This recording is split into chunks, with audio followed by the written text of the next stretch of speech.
Boa noite, meus amigos e companheiros de estudo do Espiritismo.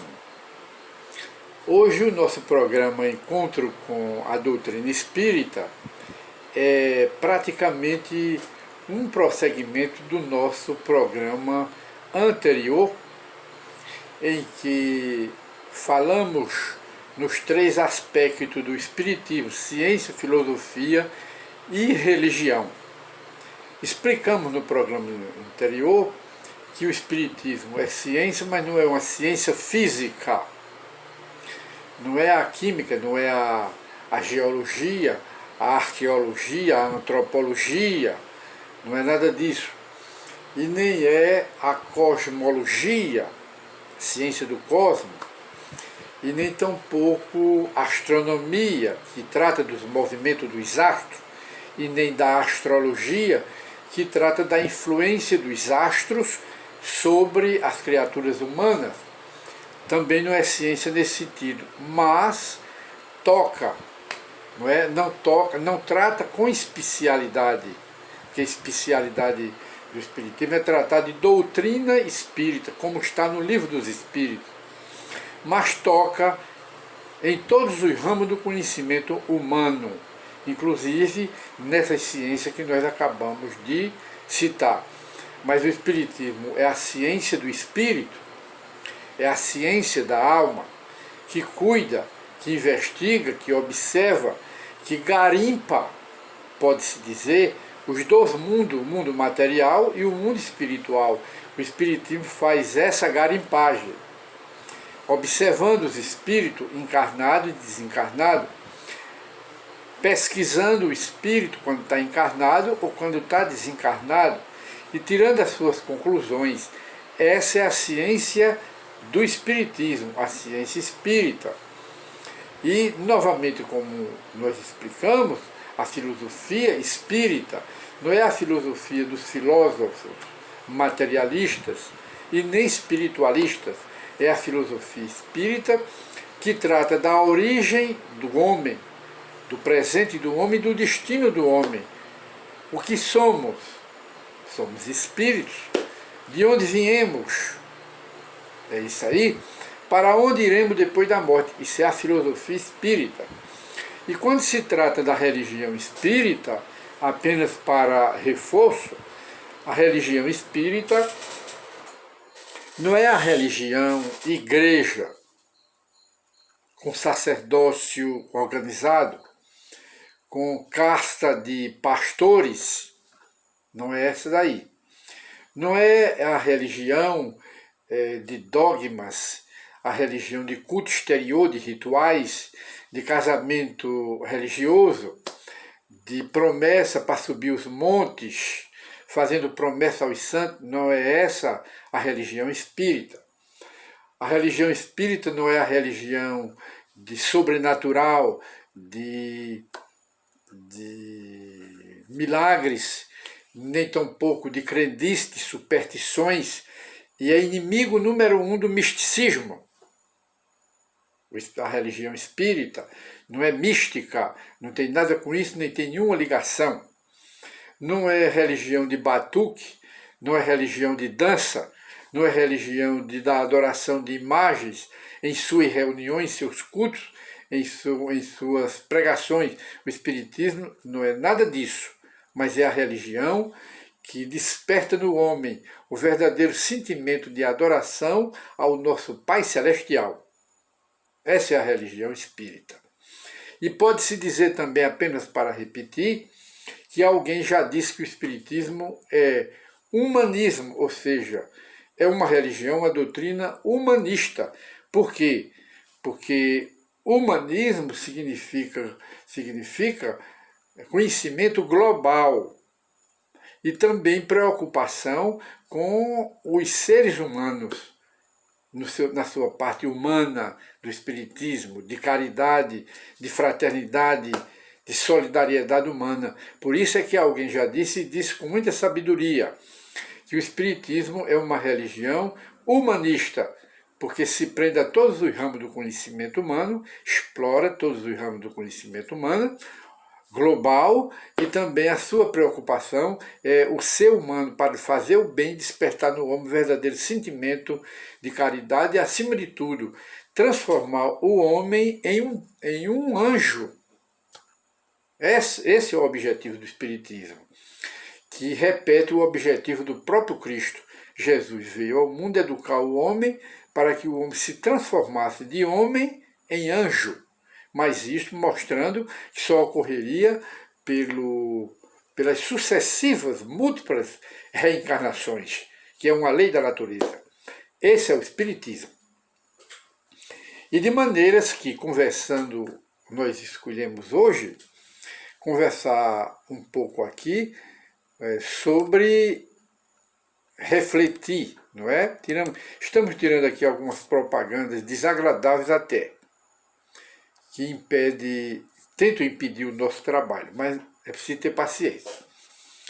E de modo que nós estamos tratando hoje, no tema, sobre a questão que é um tema de autoajuda, para as criaturas, ajudar as criaturas a se administrarem, a administrar a sua vida, levando em conta que a administração da vida por fora começa na administração da mente, do pensamento. Ajuste o pensamento, ajuste a ideia, não é? Aprenda a administrar o espírito, a ideia, a consciência, que a consciência é inerente ao espírito. Administre a consciência, administre o pensamento, controle o pensamento, não deixe não deixe se escravizar pelo pensamento mal, mas se deixe dominar e se controlar pelo pensamento do bem. Isso é o que o Espiritismo nos ensina e o que nós vamos tratar hoje em nosso tema, não é? E de maneira que quem se administra bem, administra o que está por fora. Nós costumamos dizer que quando a nossa cabeça, a nossa mente está equilibrada, se o mundo estiver desequilibrado, nós equilibramos o mundo, porque a nossa cabeça está centrada. Mas quando a nossa cabeça está desarmonizada, se nos colocarmos no paraíso, vamos perturbar os anjos. E os anjos vão nos botar para fora. Porque o céu, simbolicamente falando, significa equilíbrio espiritual, paz de espírito, mas não é um equilíbrio nem uma paz fruto de ociosidade nem de preguiça, deixando o resto do mundo sofrendo, passando por perturbações, passando por problemas de toda a natureza. Céu não é isso. Paraíso não é isso. E nem foi isso que Jesus ensinou, e nem tampouco o Espiritismo ensina. Céu é sinônimo de paz de espírito, de serenidade de espírito, que não é em nenhum lugar localizado no espaço, mas é uma serenidade e uma paz de espírito baseada no trabalho em benefício dos sofredores, como fazia Chico Xavier, como fazia Francisco de Assis, como fazia a Irmã Dulce, como fazia Madre Teresa do Calcutá. São figuras humanas, independente de igreja, independente de religião, mas são figuras essa daí, colocando Chico Xavier em primeiro lugar. São figuras cristãs que viveram aqui na Terra e que cuidaram de se administrar segundo os ensinamentos do cristianismo, quer dizer, do próprio Cristo. É isso aí. Então, se a minha cabeça estiver sadia, eu estiver com a mente, com o espírito, com a alma equilibrada, se me derem um mundo desmantelado, de cabeça para baixo, eu coloco ele de cabeça para cima e equilibro o mundo. Mas se a minha cabeça estiver desequilibrada, desajustada, azeda, irritada, se me colocarem no paraíso, eu vou perturbar os anjos e eles vão me botar para fora. Isso numa forma um pouco até de humor, nós dizemos isso, mas por trás está a realidade. E nós conversamos hoje sobre o azedume e a irritação. Tem pessoas naturalmente azedas. E o azedume que tem por dentro se reflete através da irritabilidade. São pessoas que naturalmente, esse azedume nasce de frustrações ou problemas que a pessoa tem na alma, problemas desta vida, frustrações desta vida, que planejaram, não conseguiram realizar, aí vem a frustração. E essa frustração, se manifesta às vezes em forma de azedume, de irritabilidade, que agride as criaturas. E ninguém gosta de ser tratada com azedume e nem com agressões. Ninguém gosta disso, não é? E de modo que se o espírito tiver azedo, se manifesta esse azedume através das irritações e de outros tipos de efeitos. Digamos, temperamento agressivo, temperamento grosseiro, temperamento irritado, não é? Gênio ruim, pessoas de difícil convivência, tudo isso são efeitos que partem de causas que estão na alma da pessoa, que é azeda. E ela é azeda por alguma causa, por alguma razão. A razão às vezes não está nesta vida, mas está em vidas passadas. Ou então por trás desse azedume ou dessa irritação estão os espíritos que estão irritando as criaturas. Há muitas pessoas de gênio ruim por influência de espíritos maus, de espíritos que puxam o tapete das pessoas. Existem pessoas de temperamento difícil, muito difícil, e que são permanentemente irritadas e irritadiças. Por trás há espíritos irritando essas pessoas. Eu diria, esses espíritos estão por trás, exercitando essas qualidades negativas dessas pessoas. Aí é preciso recorrer ao Evangelho. Pessoas assim, é preciso recorrer à prece, à oração, porque pedindo a proteção de Deus, porque todos nós precisamos. Mas não esqueçamos da influência que os espíritos maus, perversos e espíritos invejosos, despeitados conosco e que estão por trás criando esse gênio ruim e esse temperamento agressivo e temperamento difícil. Tudo isso que nós estamos passando para os nossos assistentes é para reflexão, não é? Aí, quando estiver assim, recorra ao Evangelho segundo o Espiritismo, recorra ao centro espírita, mais próximo da sua casa, procure um tratamento espiritual, porque muitas vezes esses tipos de doenças mentais, de irritações, de distúrbio, o remédio de farmácia não cura. O remédio passado por médico não cura. A medicina material também não cura. Por quê? Porque ela não é capacitada para apreciar os problemas da alma, não é? Então, os problemas de origem espiritual, as causas espirituais, o que cura são remédios espirituais. Remédio material não cura moléstia espiritual. E até a lógica diz. Por isso é que os médicos na medicina material são impotentes.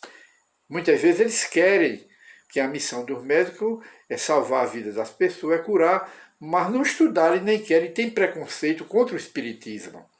Como é que vão curar se tem preconceito? Porque a ciência médica, ela propriamente não é contra, ela é neutra. Agora, os médicos que têm os seus preconceitos segundo os seus pensamentos, suas ideias, segundo as religiões que eles foram criados, que professam ainda, aí criam preconceito contra a medicina do espiritismo.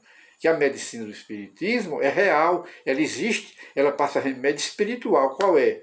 O Evangelho, A medicina dos homens passa evangelho? Não.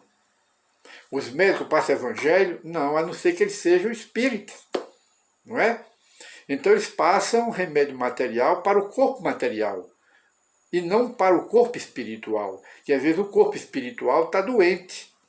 E o que cura é a medicina do espiritismo, associada à medicina de Jesus, que é do fluido, do tratamento das doenças pelo fluido, aplicando passe. Jesus, quando curava, colocava as mãos em cima das pessoas, ele e os apóstolos, transmitindo o quê? A medicina dele, a medicina do magnetismo, a medicina dos fluidos. Essa é a medicina do Cristo e a medicina do Espiritismo. Logo, as pessoas de temperamento azedo e irritado, elas naturalmente estão influenciadas pelo mundo espiritual inferior, astral inferior, de espíritos baixos, espíritos grosseiros e espíritos obsessores que querem o mal da pessoa. É bom a gente... Tudo isso que nós estamos dizendo é a título de meditação, de reflexão, não é nada de imposição. Faz quem quer e toma essa iniciativa quem quer. Então, azedume e irritação. Bora ver aqui a passagem desta pequena mensagem de um livro chamado com o título de Calma. Calma não é irritação. Calma não é azedume, não é? Calma é calma. Já está dizendo, calma. Essa é a calma. E não agitação. Aí diz aqui o Espírito. Alguém terá dito que trazes alguma doença oculta, impedindo-te de sorrir, mas não acredites que essa ou aquela indisposição orgânica te possa furtar a tua serenidade. A serenidade está acima de tudo. E diz mais, possivelmente alguma ocorrência desagradável te agitou as forças mais íntimas da tua alma. E por isso estás a ponto de cair na vasta cadeia de reações negativas, azedume, irritação, agressividade, são as reações. E o Espírito continua na sua breve mensagem. Certa pessoa contrariou-te, talvez, te contrariou os projetos, os teus planos e os teus desígnios. Talvez alguém tenha entrado no teu caminho e criado esse tipo de problema. Ele que diz, tenha calma, tenha paciência. É isso que a mensagem nos diz. Tenha calma, tenha paciência e vamos devagar, que chegaremos lá.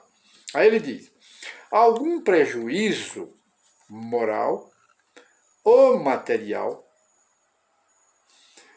alcançou-te. De repente, não esperavas, mas te alcançou. Recorda, momentos de crise te examinam a capacidade de resistência. Quer dizer, as crises, os obstáculos, os problemas de uma forma geral, eles são para testar a nossa capacidade de resistência na paciência, de resistência na tolerância, da resistência em prosseguir a vida, de resistência para saber se nós estamos bem, para enfrentar os desafios da vida, que a vida é um desafio desde o nascimento até a morte. Tudo isso é para testar a nossa capacidade. E o Espírito continua na sua breve mensagem. Determinados contratempos são bênçãos antecipadas, cujo significado virás a compreender depois. Não te desesperes e espera pelo tempo, que há muitos problemas que surgem na vida da gente que nós não podemos resolver agora. Temos que ter paciência e esperar que o tempo traga a sua solução. Não é o que está aqui, sou eu que estou pessoalmente fazendo um aditivo a esse texto do Espírito, esse pequeno aí. Ora, Há coisas na vida que são provas e expiações que chegam de repente.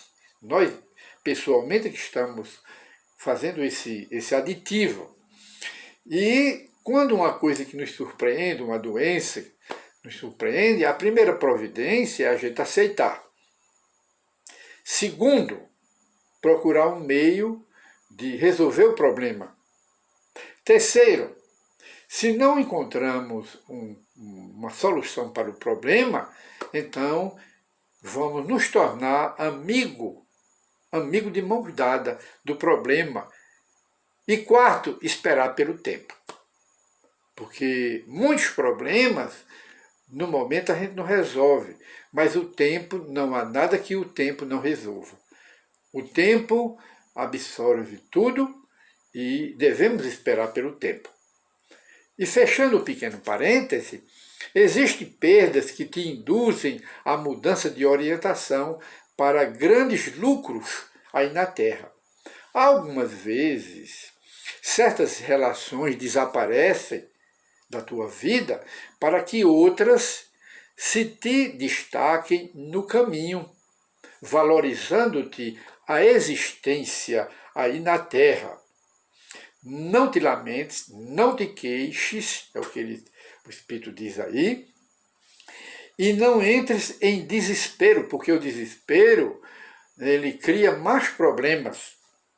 Os obstáculos que surgem na tua vida, é isso que ele está dizendo aqui, as pedras do caminho, pisa nas pedras e que elas sejam trampolim de subida, de crescimento, e não de recuo. Nós, quando falamos nisso, aí nós recordamos uma frase de um literato lá de Portugal, Fernando Pessoa. E eu já citei isso algumas vezes, voltamos a citar. Ele dizia, pedras no caminho, eu guardo todas. Um dia construirei um castelo para residir nele. Olha aí quanta filosofia. Pedras no caminho, dentro da sua filosofia, significa os obstáculos da vida, as montanhas de obstáculos que surgem em nossa vida. Aí ele diz, ao invés do desespero, vamos fazer o quê? Transformá-las em pedras para dar impulso, que sirva de trampolim para subida e não para descida e nem para recuo. É isso que ele está dizendo. Então é uma mensagem muito elevada para todos nós que temos dificuldade aqui na Terra e que enfrentamos os obstáculos e nunca devemos esquecer que a vida aqui na Terra é um permanente, eu diria, como acabamos agora de dizer, de desafios. A vida traz os desafios. Para quê? Para nos testar. Nesse teste, a gente amadurece, se fortalece e cresce para se aproximar mais de Deus. Que o nosso objetivo não é nos distanciarmos de Deus. Pelo menos é o que toda religião deve ensinar, é a gente se aproximar de Deus. E ele vai encerrar aqui. Apagamos aqui o ventilador, que é frio e enrouquece a nossa voz. E ele diz, haja o que houver na vida, não tranques, não feche a face, não fique carrancudo, de cara fechada, intrigado com o mundo, porque a intriga com o mundo nasce da intriga que nós estamos intrigados conosco mesmo. Por quê? Porque não estamos aceitando determinadas situações. Queremos resolver tudo, não é? Aí ficamos intrigados conosco. Quando eu me intrigo, quando você se intriga com você mesma ou mesmo, você se intriga com quem está ao seu lado. Se intriga com o mundo, porque tudo de ruim está dentro de nós e sai para fora, como se diz.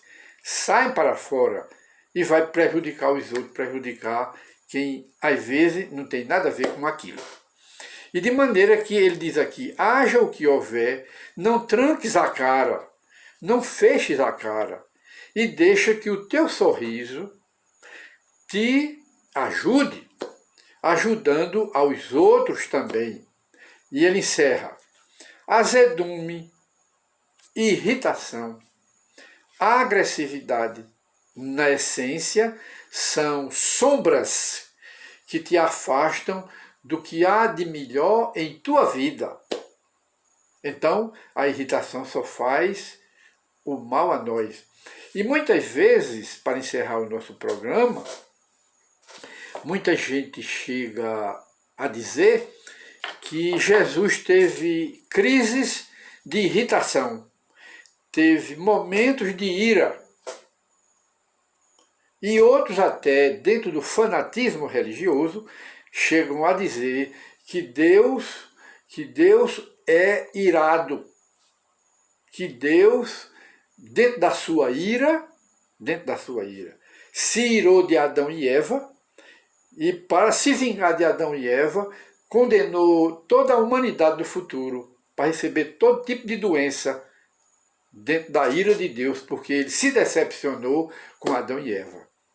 Isso nós consideramos, nós pessoalmente, não tem nada a ver com o Espiritismo, nós pessoalmente consideramos esses conceitos o que? Uma piada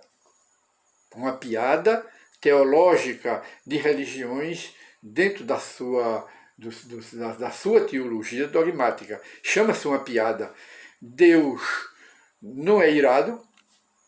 Quem diz isso é porque considera Deus um ser humano. Mas Deus não é ser humano.